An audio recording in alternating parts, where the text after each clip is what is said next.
Contrary to popular belief, I'm not on the beach every day with margaritas. Rest in peace, Jimmy Buffett.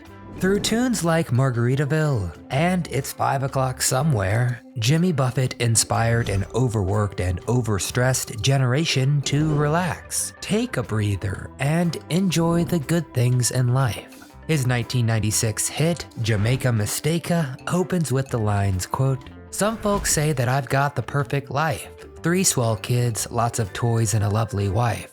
But we here at What Happened are going to find out, was his life really perfect? Why was he accused of trafficking illegal substances? Who accused him of being a thief? We're gonna find out all this and more. Before we take a sip, make sure to give this video a thumbs up if you enjoy it, and subscribe to the channel so you never miss Happy Hour. Now grab a margarita and settle in, because we're going to find out. What happened?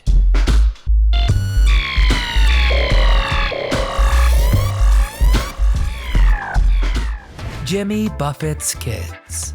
Jimmy left behind 3 children, all of which he remained very close to.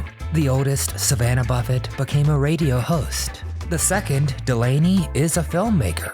And the third, adopted son Cameron, lives a very private life. Good for him.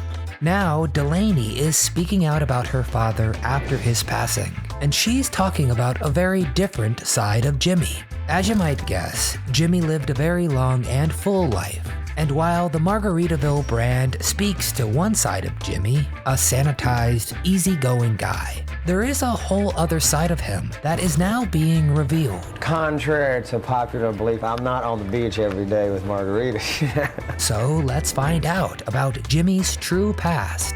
A life of crime? It's hard to imagine Jimmy Buffett doing anything besides drinking a margarita and playing the guitar. But in his early days, Jimmy almost began a life as a criminal mastermind. So how on earth did that happen?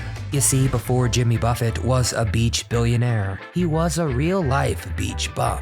Jimmy flunked out of college and learned how to play guitar to pick up girls.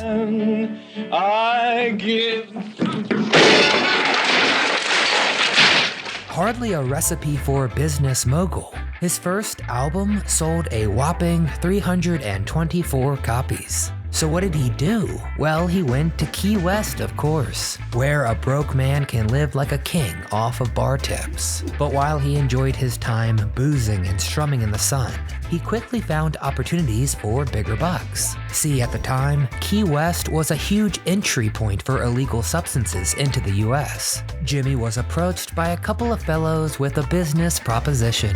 These entrepreneurs said that Jimmy could make double in a single delivery what he made for his flop of an album. But Jimmy had faith in his talent, even if the world didn't yet. So he turned the guys down. Lucky for him, he got signed to another record deal and released Why Don't We Get Drunk? He used the profits to buy his first boat, and the rest is history. But did he really say no to drugs? Jimmy would get into serious hot water several more times over serious allegations of trafficking, and they would nearly cost him his life. Near-death experience. The year 1996. To say Jimmy was successful would be a huge understatement. He was in his private airplane, along with Bono from U2. And out of nowhere, there was a horrible noise. The plane was being shot at. It sustained minimal damage, but was able to land safely. So what happened was the Jamaican government tried to take him down. They believed they were smuggling illegal substances. So was that true? It was adventurous. It was like getting to be a pirate. We can't do that anymore. They don't exist. No, not at all. And if they had succeeded, it would have killed 2 of the biggest musicians in the world. Luckily, their aim wasn't too great, and they did apologize to Jimmy. But somehow, this wasn't the end of Jimmy's drug troubles. Not out of the woods yet. A decade later, and Jimmy would once again get into more trouble concerning illegal substances, this time in France. Saint-Tropez is the kind of place where Jimmy Buffett fits in. Just substitute wine for margaritas. But Jimmy wasn't as welcome in Saint-Tropez as he thought he was. He landed there on his private jet, and he was passing through customs when he was detained and his luggage seized. They said he was carrying over 100 pills of illegal substances. This was a serious offense and could result in prison time.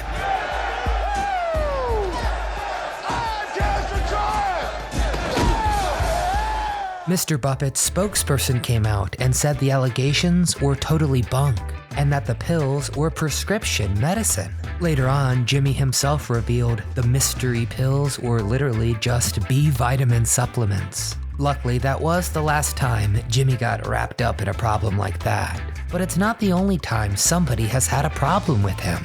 Can you believe Jimmy was once accused of being a thief? You remember the song God's Own Drunk? Well, Jimmy started playing it in 1966. It's a ridiculous story about a guy who goes on a bender and drinks whiskey with a 16-foot tall bear. And it became a beloved part of Jimmy's live sets. He finally recorded it in 1974, but in 1983, he was sued over the song. Talk to us. We'll get you the money you deserve. The song was inspired by a monologue from the performer Richard Buckley, who had dreamed up a nearly identical story decades ago. Jimmy learned the song as a struggling busker in New Orleans. And it wasn't even the songwriter himself who sued Jimmy, it was his son. Jimmy didn't just lie down and take it though. The kerfuffle inspired the song The Lawyer and the A-Hole. When the guy wanted to make a point, he went right ahead and did it. Daughter speaks out. Not long after her father passed, Jimmy's daughter, Sarah Delaney, made a statement about her dad. It reflects not just the business and music mogul, but the guy behind it. And here's what she has to say. Yes, he loved his weed and his wine, but the truth is, most of the time he was just high on life. And that is what he wanted for everyone, to enjoy the fantastic trip that life can be. Such a fitting statement for a guy who enjoyed the trip more than anybody else. Jimmy Buffett lived a long and full life. He built a business empire from the ground up. He even had a rare species of crustacean named after him. I'll drink to that. So hold up your margarita and let's toast Jimmy Buffett. Hey, Jimmy Buffett! Yeah, you gotta love it. Here, good night, good music, good drink. It's a good thing. So that's enough of me, and now we want to hear from you. What's your favorite song by Jimmy Buffett? Do you enjoy his drinks or his restaurant? So please get in the comments and tell us all your memories of Jimmy Buffett. If you enjoyed today's tribute, please give it a thumbs up to help it circulate. Subscribe to our channel and come back often so we can keep telling you what happened. It's to the left. It's to the right. Da, da, da, da, da, da, da, da, da. Oh, cut it out.